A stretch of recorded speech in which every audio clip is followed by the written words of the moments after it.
दोस्तों पुष्पा 2 के 50 दिन थिएटर में कंप्लीट हो चुके हैं। बॉक्स ऑफिस पर उसने भरपूर कमाई करी है। उसने जो माइलस्टोन तैयार किया है और जो रिकॉर्ड्स बनाए हैं, लगता है अगले 2-3 सालों तक वो नहीं टूटने वाले। हो सकता है पुष्पा 3 ज़रूर तोड़ दे। पहले 35 दिन तो इस मूवी का थिएटर पर राज रहा। उसके बाद में जब गेम चेंजर आई, फतेह मूवी आई, तो उसके बाद में इसके जो कलेक्शन में जो गिरावट आई, उसके बाद में ये मूवी फिर उठी नहीं। बट तब तक ये मूवी ऐसा कमाल कर चुकी थी जो आज तक कभी किसी मूवी ने नहीं किया था। अब इसके 50वें दिन की बॉक्स ऑफिस कलेक्शन की बात करूँ तो 50वें दिन इस मूवी ने कमाए हैं 50 लाख रुपये, जिसमें हिंदी वर्जन में इसने 40 लाख रुपये कमाए हैं और तेलुगु वर्जन में 18 लाख रुपये के करीब कमाए। थिएटर में अभी भी इसकी ऑक्यूपेंसी अच्छी है, 8%। अगर फतेह से कंपेयर करें तो उसकी 9% थी। इमरजेंसी से कंपेयर करें, गेम चेंजर से हम कंपेयर करें और आज़ाद मूवी और है थिएटर में, उससे कंपेयर करें तो इनकी ऑक्यूपेंसी 6%, 5% के करीब थी। लेकिन इसकी 8% है, तो अभी भी लोग इस मूवी को देखने के लिए जा रहे हैं। और अब इसका जो टोटल डोमेस्टिक कलेक्शन हो जाता है वो 1230 करोड़ रुपये हो जाता है। अगर ग्रोस कलेक्शन की बात करो डोमेस्टिक की, तो 1466 करोड़ रुपये इसने भारत में ग्रोस कलेक्शन किया है। वर्ल्ड वाइड कलेक्शन इसका हो जाता है 1736 करोड़ रुपए, जिसमें इंडिया से बाहर इस मूवी ने लगभग 270 करोड़ 50 लाख रुपए के करीब कमाई करी है। 50 दिन में एक चीज़ और ये कर लेती तो मुझे अच्छा लगता, क्योंकि इंडिया से बाहर ये मूवी कुछ खास नहीं कर पाई। इंडिया से बाहर इस मूवी का जो कलेक्शन था वो इसको टॉप 10 में भी शामिल नहीं करता। इससे पहले भी काल की 2898 एडी मूवी आई थी प्रभास की, उसने 275 करोड़ रुपए कमाए थे इंडिया से बाहर, और वो इंडिया से बाहर सबसे ज़्यादा पैसा कमाने वाली मूवीज़ की लिस्ट में 10वें नंबर पर है। अगर ये 3-4 करोड़ रुपए और कमा लेती, मतलब 5 करोड़ रुपए और कमा लेती, तो ये टॉप 10 में आ जाती। तो ये रिकॉर्ड एक ऐसा रिकॉर्ड है जो मुझे लगता है कि इसको तोड़ना चाहिए था, बट ये तोड़ नहीं पाई इंडिया से बाहर वाला। अब जैसा कि मैंने आपको बताया कि पुष्पा 2 के 7 हफ्ते कंप्लीट हो चुके थे, तो 7वें हफ्ते के रिकॉर्ड्स के बारे में भी बात कर देते हैं। 7वें हफ्ते में इस मूवी ने हिंदी वर्जन में 4 करोड़ 60 लाख रुपए के करीब कमाई करी। तो उसके हिसाब से अगर 7th वीक में सबसे ज़्यादा कमाई करने वाली मूवीज़ की लिस्ट की बात करें तो उसमें ये 4th नंबर पर आ जाती है। इसने पुष्पा 1 को पछाड़ दिया है। पुष्पा 1 ने 7वें हफ्ते में 4 करोड़ 41 लाख रुपए कमाए थे, वो 4थे नंबर की पोजीशन पर थी। अब इसने इस रिकॉर्ड को तोड़ के पुष्पा 2 को 5वें नंबर की पोजीशन पर धकेल दिया और खुद 4थे नंबर पर आ गई है। अब आपके मन में सवाल आ रहा होगा, तीसरे, दूसरे और पहले नंबर पर कौन सी मूवीज़ हैं?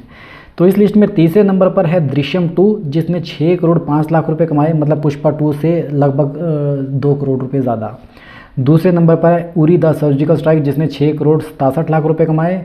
और स्त्री, जो 2024 में 15 अगस्त को रिलीज़ हुई थी, बॉलीवुड की सबसे बड़ी मूवी है वो, उसने 7वें हफ्ते में 11 करोड़ 64 लाख रुपए कमाए थे। मतलब 5 करोड़ रुपए से भी ज़्यादा का डिफरेंस है पहली और दूसरे नंबर की पोजीशन का। तो 7वें हफ्ते में जो स्त्री ने ये पोजीशन सिक्योर करी है सबसे ज़्यादा पैसा कमाने वाली, मुझे लगता है ये रिकॉर्ड भी अगले कुछ साल तक नहीं टूटने वाला। ये बहुत ही शानदार रिकॉर्ड है। ठीक है, अब पुष्पा 2 के मैं रिकॉर्ड्स के बारे में थोड़ा सा कंपैरिजन भी आपको बता देता हूँ। 7वें हफ्ते में पुष्पा 2 4th पोजीशन पर है, जैसे कि मैंने अभी आपको बताया है। और 6ठे हफ्ते यानी कि पिछले हफ्ते पुष्पा 2 5th पोजीशन पर थी, इसने 7 करोड़ रुपए के करीब कमाई करी थी। उसके बाद में 5वें हफ्ते में ये दूसरे नंबर की पोजीशन थी, जिसमें इसने 20 करोड़ रुपए कमाए थे 5वें हफ्ते में। सबसे ज़्यादा कामयाब मूवी की मैं बात कर रहा हूँ। और उससे पहले वीक 4 की बात करूँ तो वीक 4 में ये नंबर 1 पोजीशन पर थी, वीक 3 में भी नंबर 1 थी और वीक 2 में भी नंबर थी। मतलब 5 हफ्ते कंप्लीट होते ही जैसे ही 35 दिन हुए उसके बाद में इसका जो कलेक्शन गिरा, जैसा कि मैंने अभी शुरू में भी बताया था, उसके बाद ये मूवी उठ नहीं पाई। 35 दिन के बाद में फतेह और गेम चेंजर मूवी आई थी, और पहले 3-4 दिनों में तो गेम चेंजर ने भी 100 करोड़ रुपए से ऊपर की कमाई कर ली थी, क्योंकि दर्शकों के अंदर एक रामचरण, जो साउथ के कितने बड़े सुपरस्टार हैं, RRR जैसी बड़ी मूवी में काम किया हुआ उन्होंने, तो उनको देखने के लिए, उनकी मूवी को देखने के लिए लोग थिएटर में गए, बट उनको वो मूवी पसंद नहीं आई। तो 3-4 दिनों में उसका जो इतना क्रेज़ था वो थोड़ा सा नीचे आ गया, और थोड़ा और नीचे आता गया, और आज की डेट में उस मूवी का कलेक्शन 200 करोड़ रुपए भी क्रॉस नहीं कर पाया, जबकि उस मूवी को भी थिएटर में 2 हफ्ते कंप्लीट हो चुके हैं। तो पुष्पा 2 के अब थिएटर में 50 दिन कंप्लीट होने के बाद में अब इसकी विदाई की तैयारियाँ स्टार्ट हो चुकी हैं, और ये मूवी जल्दी ही फरवरी में या हो सकता है 23 जनवरी को नेटफ्लिक्स पर रिलीज़ हो जाए। तो अब जिन्होंने ये मूवी देख ली है वो देख सकते हैं, लेकिन जिनको इस मूवी के अंदर जो 20 मिनट का जो एक्स्ट्रा रिलोड वर्जन ऐड हुआ है, रिलोडेड वर्जन, अगर वो भी देखना है तो आपको शायद वो नेटफ्लिक्स पर देखने को मिल सकता है।